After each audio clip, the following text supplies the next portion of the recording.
Sobat calon guru semuanya, telah rilis yaitu Permen Pan RB nomor 6 tahun 2024 tentang pengadaan ASN, termasuk juga untuk pengadaan seleksi P3K Guru tahun 2024 nanti juga akan mengacu pada Permen Pan RB ini. Dan nantinya guru honorer kita membuat akun SSCASN di sscsnbkn.go.id, kemudian berdasarkan dari validasi data kependudukan. Berikutnya nanti kita akan bisa melanjutkan pendaftaran ya sampai dengan resume. Nah, tentunya banyak sekali teman-teman yang bertanya-tanya, yaitu apakah nanti masih ada P1, P2, P3 maupun juga P4, dan apakah yang tidak terdaftar di database BKN nanti bisa melakukan pendaftaran ataukah tidak. Pada video ini kita akan berbagi update kabar gembira dari Kemdikbudristek terbaru, bahwasannya untuk seleksi P3K Guru 2024 nanti tidak ada lagi istilah P1, P2, P3, P4 pada seleksi P3K Guru 2024. Artinya di sini nanti seluruh honorer bisa mendaftar P3K Guru 2024. Bagaimanakah mekanismenya dan syarat kelulusannya? Silahkan simak video ini sampai selesai. Namun sebelum kita lanjutkan, perlu saya ingatkan, bagi teman-teman yang mungkin baru pertama kali menemukan channel Calon Guru ini, silakan klik tombol subscribe-nya dan aktifkan notifikasi loncengnya, sehingga jika Calon Guru menyajikan update informasi terbaru, kalian tidak akan ketinggalan informasi. Baiklah sobat calon guru semuanya, informasi pertama di sini kita kutip dari jpnn.com ya. Seluruh honorer bisa daftar P3K 2024, semuanya dites ya. Simak penjelasan Kemenpan RB berikut ini. Seperti yang kita kutip dari Jakarta, bahwa seluruh honorer nanti bisa mendaftar P3K 2024. Istilah prioritas 1 atau P1, P2, P3, P4 saja P ya. Ini lainnya nanti tidak lagi digunakan. Nah, di sini P lainnya tidak lagi digunakan, artinya nggak ada istilah nanti untuk P1, P2, P3 maupun juga P4. Nah, selain itu semua honorer harus melalui jalur tes ya. Jadi tidak ada pengangkatan P3K dari honorer itu secara langsung tanpa tes, itu nggak ada. Jadi seluruhnya nanti menggunakan tes ya, sebagaimana yang tertuang dalam Permen Pan RB nomor 6 tahun 2024 tentang pengadaan ASN ya. Nah, pelaksana tugas atau PLT Deputi Bidang SDM Aparatur Kemenpan RB yaitu Abbas Subagja mengatakan bahwa mekanisme seleksi CPNS dan P3K nanti menggunakan dasar hukum yaitu Permen Pan RB nomor 6 tahun 2024. Nah, semuanya menggunakan Permen Pan RB nomor 6 tahun 2024 baik untuk seleksi CPNS maupun juga P3K. Nah, di dalam Permen Pan RB nomor 6 tahun 2024 ada dua pasal ya yang mengatur tentang seleksi CPNS dan juga P3K. Seleksi CPNS diatur pada pasal 26, sedangkan untuk pasal 27 adalah untuk P3K. Nah, di sini ada seleksi administrasi, kemudian ada juga seleksi kompetensi ya. Jadi untuk CPNS itu kan ada seleksi administrasi, kemudian SKD dan juga SKB. Kalau misalkan P3K itu seleksi administrasi dan juga seleksi kompetensi.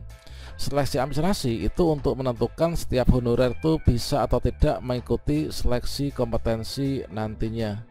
Artinya kalau misalkan pada seleksi administrasi honorer nanti lulus seleksi administrasi, maka kita bisa ikut seleksi kompetensi. Kalau misalkan kita nggak lulus seleksi administrasi, ya kita nggak bisa nih untuk lanjut ke seleksi kompetensi. Tentunya sama halnya dengan tahun sebelumnya, yaitu berlaku sistem gugur ya.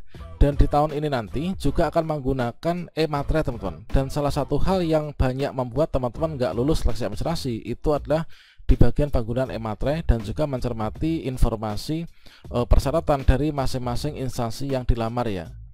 Dan selanjutnya yaitu untuk seleksi kompetensi dalam P3K itu terdiri dari kompetensi teknis, kemudian kompetensi manajerial, kemudian sosial kultural dan juga wawancara. Untuk jenis seleksi kompetensi ini masih sama dengan di tahun sebelumnya ya.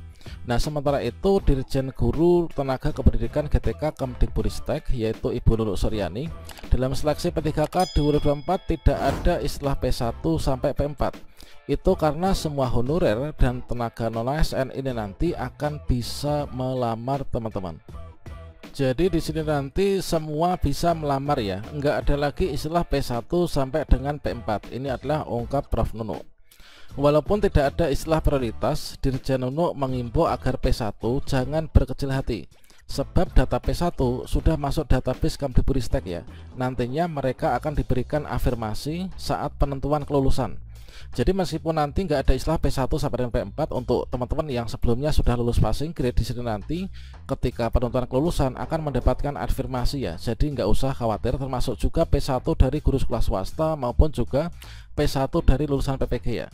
Nah, Kemenpan RB maupun juga maunya semua honorer itu bisa daftar P3K 2024.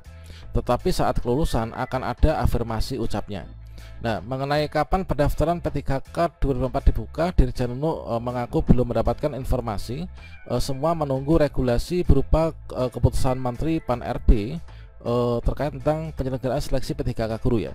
Dia bahkan mengaku belum tahu isi dari Kemenpan RB pengadaan P3K 2024 seperti apa. Nah, semua lini masa gambaran P3K 2024 itu seperti apa ya, ini yang tahu adalah Kemenpan RB. Saya belum tahu gambarannya, ini ungkapnya. Namun Dirjen UNU berharap seleksi P3K 2024 ini bisa dilaksanakan secepatnya agar Kemdikbudristek ini bisa menyelesaikan masalah honorer. Nah, ketika guru honorer ini sudah diangkat ASN P3K, maka mereka akan menerima gaji dan juga tunjangan yang sudah sesuai. Dan selain itu, Kemdikbudristek juga getol memperjuangkan agar guru honorer ini mendapatkan tunjangan profesi guru ya, atau TPG. Guru merupakan profesi yang gajinya tidak bisa dihitung berdasarkan UMR. Guru seharusnya mendapatkan gaji dan berbagai tunjangan, salah satunya itu adalah TPG ya, ungkapnya. Nah, sumber resmi dari CPNN mengungkapkan Kemenpan RB tentang mekanisme pengadaan P3K ini masih dalam proses ya penetapan. Regulasi pengadaan PNS ini lebih dipercepat karena untuk penempatannya itu adalah di IKN teman-teman. Dan ini adalah merupakan Kemenpan RB, yaitu tentang seleksi pengadaan ASN. Ini adalah tentang pengadaan CPNS ya. Ini adalah tentang pengadaan CPNS. Ini terlebih dahulu sudah rilis ya. Sedangkan untuk yang P3K ini masih dalam berproses ya. Namun nanti juga untuk pengadaan P3K termasuk P3K guru juga akan mengacu pada Permen RB nomor 6 tahun 2024, yaitu tentang pengadaan pegawai aparatur sipil negara. Bahwasanya di sini nanti seluruh guru honorer ini nanti akan mengikuti tes ya, dan nggak ada lagi istilah P1 sampai dengan P4. Kalau misalkan kita lihat pada Permen RB ini memang tidak ada ya, yaitu untuk apakah itu P1, P2, P3 maupun juga P4.